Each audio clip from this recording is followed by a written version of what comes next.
What is up, guys? Welcome back to the channel. My name is Giovanni Grande. Today I'm going to be talking about my expenses, my income here in Japan. I recently did an interview and I got inspired to make some more videos, so here I am showing up again in this space of YouTube. Anyways, so let's get into the numbers, right? So I work as an English teacher, right?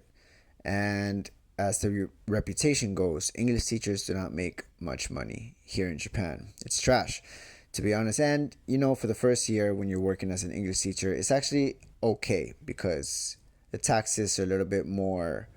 You pay less taxes. But as the time goes on, second year, third year, people that live in Japan that are English teachers end up going back to their home country because they realize that it's actually a little bit, it's not livable.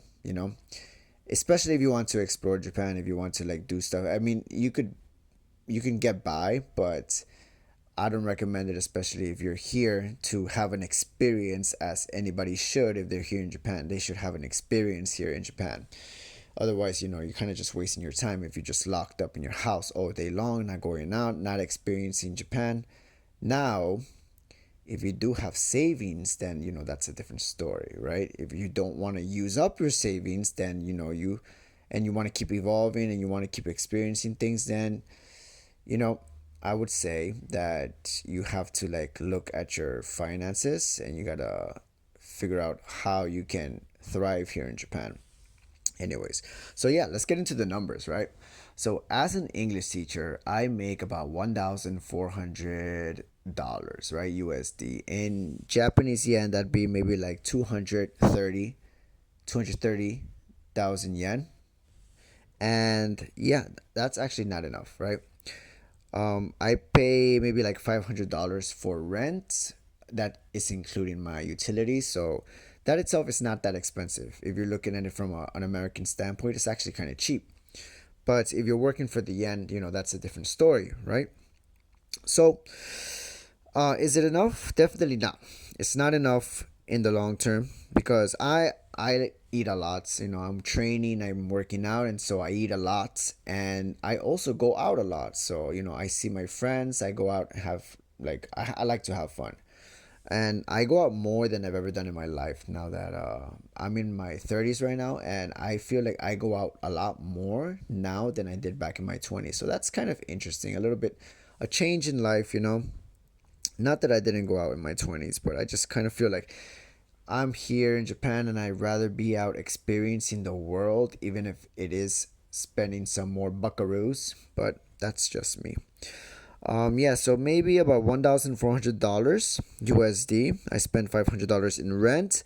And in terms of expenses, I spend about 140,000 yen, 138,000 yen, and that's almost like $900. $900, and if I put in my rent together, that's already exceeds what I get as like my income working as an English teacher, right? That would be maybe like $1,500 that I have on expenses. That's my rent, my groceries, my going out, my transportation. Yeah, that's about right there. So I can't save any money, and sometimes I have to buy extra things depending on the season. I have to pay extra bills. Let's say it's summertime, I'm gonna be using the air conditioner a lot more. If it's the winter time, I'm gonna be using the heater a lot more. Sometimes I gotta just pay extra bills and stuff. Like if I have to go to the visa spot, the immigration office, I have to pay for a visa extension. And there's things that pop up. Hospital bills, and so whatnot. So I've been I've been cornered into having to get more work, right? And I don't mind working. I like working, and the first job that I did outside of my main job, which is my hongyo, I worked as a I did extra hours as an English teacher somewhere else in a like a small, what is it, juku.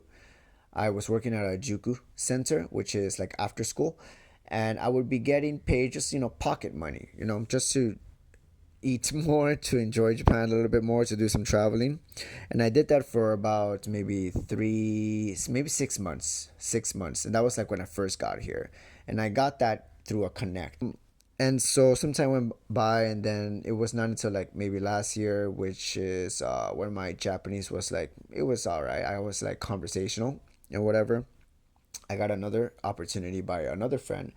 And because I was able to speak Japanese already, I was able to do that work. I did some other job working at a beach house, which bar restaurant, and I was pretty much just getting people inside the restaurant and just like speaking in Japanese. I did it for the Japanese, honestly, and things kind of just like worked in my favor of me being able to practice Japanese while getting some extra pocket money, right? But the main work that I was doing that really like gave me some more leg room was tour guiding. So I started doing tour guiding, and I do work freelance for an extra company right now. I got two companies under my belt, and I'm always trying to like look for new opportunities as well.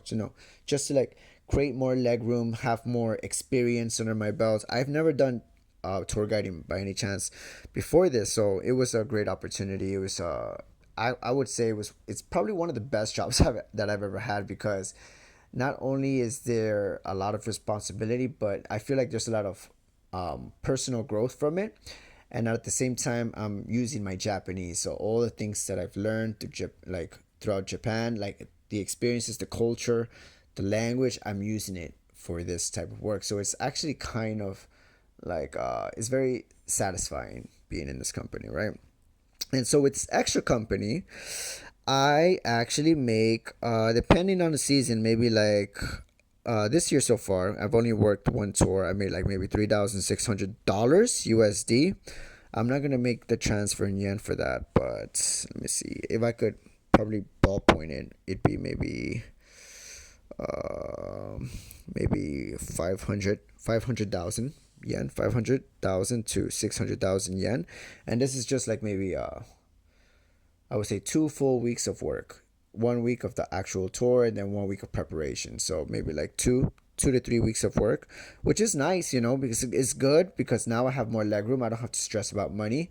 And I'm not gonna say that I never stressed about money here in Japan, because I did. But yeah, ultimately, if you're in Japan, I would say try and look for opportunities. Work on your Japanese, or if you're into tech, you're golden already. If you're in tech, there's a lot of tech opportunities here in Japan.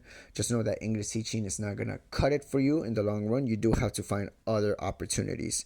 And this is something that I said in an interview that I done with my friend. The video was posted last week. If you have any time, check it out. It's buzzing up right now.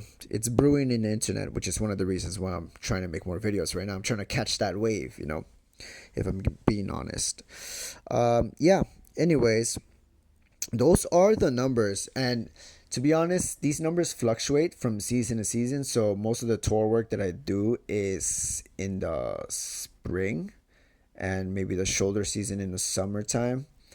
Other than that, I have my real job, and I have to prioritize that, because my visa is tied to that. So I'm kind of married in a sense.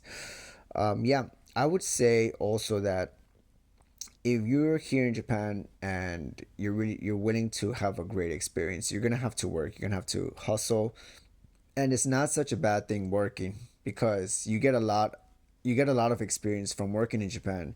The being able to work with Japanese people, if you're able to use Japanese language, that's just a whole new experience. So I do recommend that. It's a lot of fun. You're gonna learn about omotenashi, which is like the high level of hospitality in the Japanese restaurants and like hotels and all that stuff like that. If you have the opportunity to work, and it's also you're gonna learn about like tatemae and tamiguchi, and like how you're supposed to talk in a Japanese environment. That's if you do speak Japanese.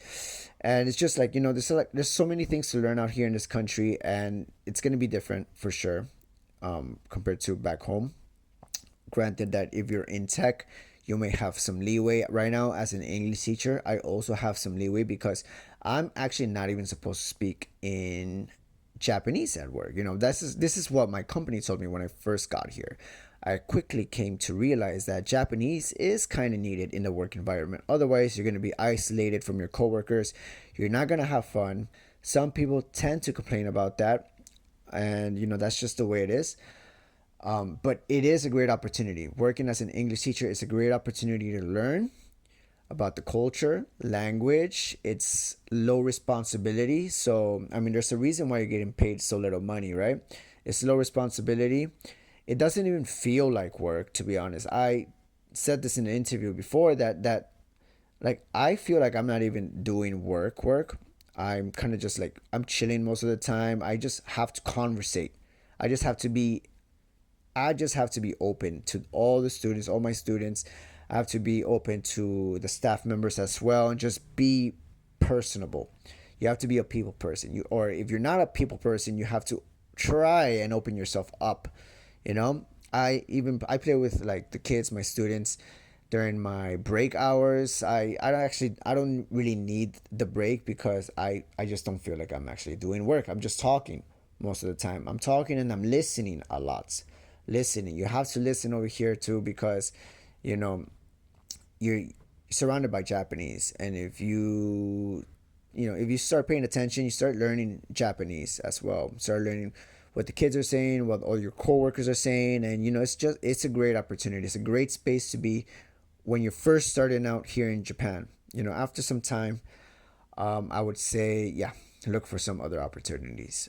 Look for some other opportunities. I would highly recommend that, but it is a great start, especially here in Japan. If you just graduated college, it's a great experience as well. Get some experience, do new things, learn how to think differently, which is something that you're going to be tested over and over again on your way of thinking, the way you speak to people. You're gonna find yourself having hard times, which is not necessarily a bad thing. It's actually very good because you get to grow a lot here. At least I have. I've grown a lot here in Japan. Thought I knew a lot, but the world, the more you see, the less you know. That's a Red Hot Chili Peppers line if you guys listen to that music. But anyways, yeah, I think that is my 2 cents on the matter. Guys, if you're gonna try and teach English here in Japan, know that the pay is not so great. Go look for other opportunities, and you'd have a great time though. I promise you, you'd have a great time if you protect yourself from like people that are bitching about life in Japan and just like not having a good time. Just come with a positive mindset and put in as much as effort as you can. Try to learn the language and be patient. Just be patient. Be patient with yourself, your coworkers, everybody that circles around you in Japan. Just be patient. And I think you'd have a really amazing time here in this country. Anyways, guys, I'm going to close off with that because I'm going to drink some water. Maybe I'll shoot one more video. But if you guys have any questions about Japan, shoot me a comment, shoot me a DM, and I'd be happy to answer these questions, hopefully in a new video. Anyways, 聞いてくれてありがとうございました。皆さんまたよろしくお願いします。はい、じゃあ以上です。ジョニーでした。